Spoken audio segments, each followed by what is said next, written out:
สงสารอาอายพัก2 วัน แต่นางบ่อยากกลับบ้านอยากคุกคีอยู่กับบรรดา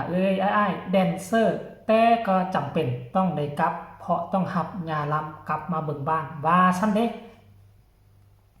ทักทายสวัสดี FC แฟนคลับทุกท่านที่เคารพและนับถือโดยเฉพาะ FC แฟนคลับน้องอาอายสกุลพรลูกสาวของพ่อนกพงศกรแห่งเสียงวิหก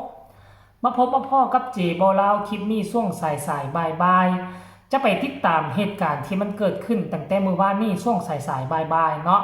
แสดงมือก่อนแสดงคอนเสิร์ตมือก่อนแล้วมามือวานนี้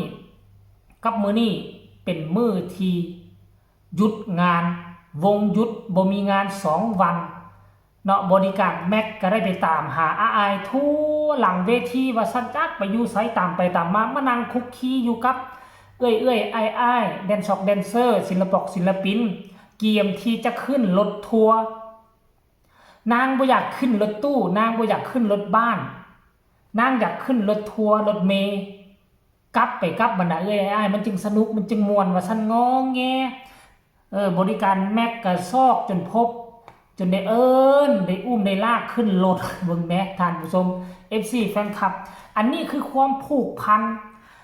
ถึงวันอาอายจะเป็นบอสน้อยแห่งเสียงวิหกแต่น้องบ่เคยถือตนถือโตน้องบ่เคยเนี่ยไปคุกคีอยู่กับแดนเซอร์คุกคีอยู่กับศิลปิน บ่เคยว่าค่อยคือหัวหน้าเด้อค่อยคือบอสน้อยค่อยคือลูกสาวเจ้าของวงพวกเจ้าอย่ามาหาค่อยเด้อมันคนละระดับกันอาอายบ่ได้คิดบ่ได้เว้าแบบนั้นจักเทื่อมีแต่อยากไปอยู่ไปกินไปนอนนำบรรดาแดนเซอร์ศิลปินโอ้ยเห็นแบบนี้แล้วรู้สึกปลาบปลื้มใจแฮงซูซีไปซูซีมาในที่สุดก็ตัดสินใจขึ้นรถแล้วก็จะเห็นคลิปที่2เนาะเห็นรถบ้านของอาอายสกุลพรยาวเหยียดตามเส้นทางในหมู่บ้าน FC แฟนคลับพอแม่เฮือนไก่เฮือนเคียงกับพากันออกมาถ่ายคลิปเฮ็ดคอนเทนต์โอ้ยซึ่งเป็นภาพบรรยากาศที่อบอุ่นหลายเห็นรถอาอายมาบ่เห็นตัวน้องอาอายก็ขอถ่ายรูปรถขอถ่ายวิดีโอรถอาอายก็ยังดีว่าสั้นเด้คลิปนี้ได้มาจากแม่หมอลำเนาะซึ่งเป็นเพื่อนบ้านที่ดีเป็นน่าจะเป็นเซียวกันกับยาลำนั่นล่ะฮักหอมอาอายซ้ำลูกซ้ำหลานของตนเองว่าซั่นเด้รายละเอียดอยากให้ทุกคนไปชมคลิปวิดีโอ2 คลิปวิดีโอนี้สากลแล้วจึงมาพ่อกันกับเจบอลาวขออนุญาตจากเจ้าของคลิปเด้อคลิปแรกจากบริการแม็กคลิปที่2ก็ของแม่หมอลำเนาะที่เพิ่นเอาลงในเพจของเพิ่นจากเบิ่งคลิปเต็มก็ให้ไปเบิ่งอยู่ในเพจของเพิ่นเด้อท่านผู้ชมไปส้ม2 คลิปเหล่านี้แล้วจังมาพ่อกันกับเจบอลาวในช่วงต่อไปไปส้มมาพร้อมกันเลยวะไปเราไม่ไปตามแน่มาไอ้เรามาตามไปเนี่ยไอ้เจ้ให้เรามาตามเราเหลียว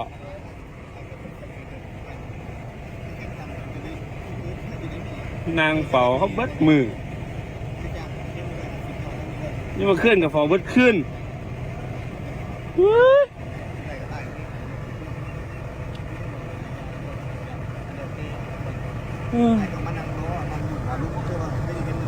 ก็มีหนวดเต็มละข้างในจริงมากข้างในจริงมากนั่งดูได้จริงจริงว่าจริงมากนั่งดูบ้างแล้วมันเป็นวันที่ไร้สุดด้วยข้างในนั่นแหละนั่นแหละอันนี้เป็นวันไร้สุดมันเป็นไร้สุดด้วยคนก็จะมีเขาหากเป็นวันธรรมดาพี่จะไม่ว่าแล้วมีแล้วไม่ไร้สุดรถอีหลามารถตัวนี่มาตะหึงเนาะจอดทีรีอยู่เงี้ยนเราถึงมาหอดตาเศร้าแท้โอ้รถอีหลาเข้าบ้านตัวนี้มือนี่หมอลำเข้าบ้านตัวนี้พี่น้องโอ้ยรถหมอลำเข้าบ้านตัวนี้รถอีหลาเข้ามาตัวนี้อีหลาพอจ๋าลูกจ๋าเข้ามาก้อนมูตัวนี้รถหมอลำถ้าเด็กเข้าแต่ว่ารถคันนี้รถอีหลาเข้ามาแล้วพอจ๋าลูกจ๋าปาดโตมาจอดถือเลยอยู่เงี้ยนเห็นรถหมอลำเขามาจะมาดีใจแท้คุณยาอาอายพาหลานมาแล้วบ่เนาะแม่หอดเฮียนพอดีเนาะแม่เนาะดีใจน้ำเด้อมือนี่ฟ้าก็คืมแม่พาดรถอีหลามาแล้วตัวนี้แม่คุณขนของมาลุงตุงนางลงไอแม่ก็มาพอดีทีลา ขนของลงตัวกินเปื่อยๆอยู่เพิ่นกับพ่อเพิ่นโอ้ยมาหอดแตะเสาคักเนาะหลานเนาะจ้าแกเลื่อนลุงเลี้ยงได้อีหลาปังๆเด้อบ่เห็นอีหลาลงรถดอกแต่ว่าแม่หมอลำทาเห็นแตรถก็ดีใจดอกพี่น้องเอ้ยคุณยาลงไปบ่นี่โอ้ยาก็มาจังนี่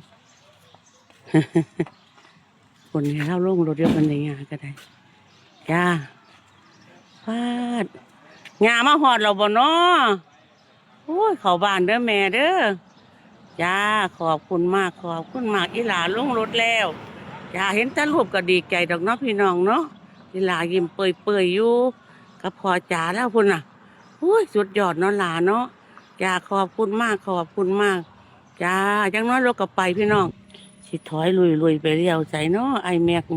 สิบ่เลี้ยวลงซอยนี่ติลาฟาดยิ้มเปื่อยอยู่อีหลาพ่อจ๋าลูกจ๋าก็ได้เดี๋ยวก็สิเลี้ยวลงนี่แล้วคุณน่ะขอบคุณมากจ้าสวัสดีจ้า ดีใจคักเห็นรถมาล่ำมาพี่น้องเอ้ยจ้า นั่นเห็นบ่ทุกคนคลิปนี้คลิปเดียวได้อรรถรสตั้ง2แบบ2อย่างแบบทำอิฐกะอายบ่อยากมาอยากอยู่นำเพื่อนร่วมงานมาบ้านแล้วก็โอ้ยก็จะได้เห็นแต่ตัวเองกับยาอยู่บ้านคันบ่ไปสำนักงานก็ได้แต่จำเป็นต้องได้กลับเพราะว่าปะเฮือนปะซ่านหลายมื้อหลายวันยาล้ำก็ไปช่วยงานช่วยการอยู่ทั้งนั้นพูนกับพ่อพุ่นไปงานงานบวชหลานก็ไปคอนเสิร์ตหลานก็ไปนำวงใหญ่ปะเฮือนเป็นเวลาเกือบ4วันแล้วท่านผู้ชมผู้แฟนคลับบ่อยากกลับก็จำใจต้องได้กลับมาเฮือนมาซานมาซักเครื่องซักของมาดูแลเฮือนซานบ้านซองสนาตัวเนาะอันนี้คือความฮักความแพงและความเป็นตาฮักของน้องอ้ายสกุลพรถึงว่าเพิ่นจะงอแงได้ก็งอแงด้วยความเป็นตาฮักด้วยความเป็นตาแพงสมาชิกภายในวงบ่มีผู้ใดจะเกลียดจะชังอ้ายมีแต่อยากฮักอยากหอมอยากเข้ามากอดอยากเข้ามาลิ้นน้ำตลอดเวลาเนาะกลับมาแล้วก็ทั้งคนในชุมชนก็ดีอกดีใจโอ้ยเห็นอ้ายก็ได้ครับเนาะจับมือถือแขนอยากพบอยากเจอเห็นรูปติดอยู่อ้อมข้างรถก็ยังดีอกดีใจขนาดบ่ได้เห็นตัวน้องอ้ายเต็มเอ้ยค่อยเห็นคนในชุมชนฮักหอมแบบนี้ก็รู้สึกว่าดีอกดีใจแทนน้องอ้ายสกุลพรบ่คิดบ่ฝันว่าจักไปเฮ็ดบุญอีหยังมามันเห็นให้มีแต่คนหักคนหอมคนเมตตากรุณาเนาะท่านผู้ชมแล้วมื้อเช้านี่อ้ายสกุลพรก็ออกมาโพสต์ขึ้นไปพัก2วันค่ะว่าซันเดย์อันนี้เฮ็ดให้เจบ่ลาวฮู้ว่าโอ้พัก2วันพุ่นนะจึงได้นำเสนอข่าวซอกหาข้อมูลเกี่ยวกับน้องอ้ายเมื่อวานนี้จนมาได้สำเร็จเสร็จสิ้นแล้วก็เลยมาเฮ็ดข่าวให้บรรดา FC แฟนคลับได้รับได้ฮู้นํกันหั่นละ FC อ้ายทั้งใกล้ทั้งไกลเห็นคลิปนี้แล้วก็ฝากกดไลค์กดแชร์โดยเฉพาะแชร์ไปหลายๆให้ FC ผู้ยังฮู้ข่าวว่าปัจจุบันนี้น้องอ้ายได้เข้าบ้านพักแล้วเด้อพัก2วันบ่มีการบ่มีงานบางคนสิคอยได้เห็นคลิปอ้ายอยู่เด้ก็จะว่าโอ้ยเสียงพี่ฮกคือบ่โพสต์คลิปอ้ายเนาะอ้ายหายไปไสเนาะสิเนาะก็มาฟังซ่องเจบ่ลาวก็ได้เจบ่ลาวรายงานสภาพการให้ฮู้เรียบร้อยแล้วเด้อเนาะใครมีคำตำหนิติชมคำคิดคำเห็นก็ส่งข่าวมาได้ทางใต้คอมเมนต์ที่สำคัญอย่ากดข้ามโฆษณาเพื่อเป็นกำลังใจให้เจโบลาวพบกันใหม่ในคลิปหน้าสำหรับคลิปนี้ขอลาทานผู้ชมไปเพียงซ้ำนี้สบายดี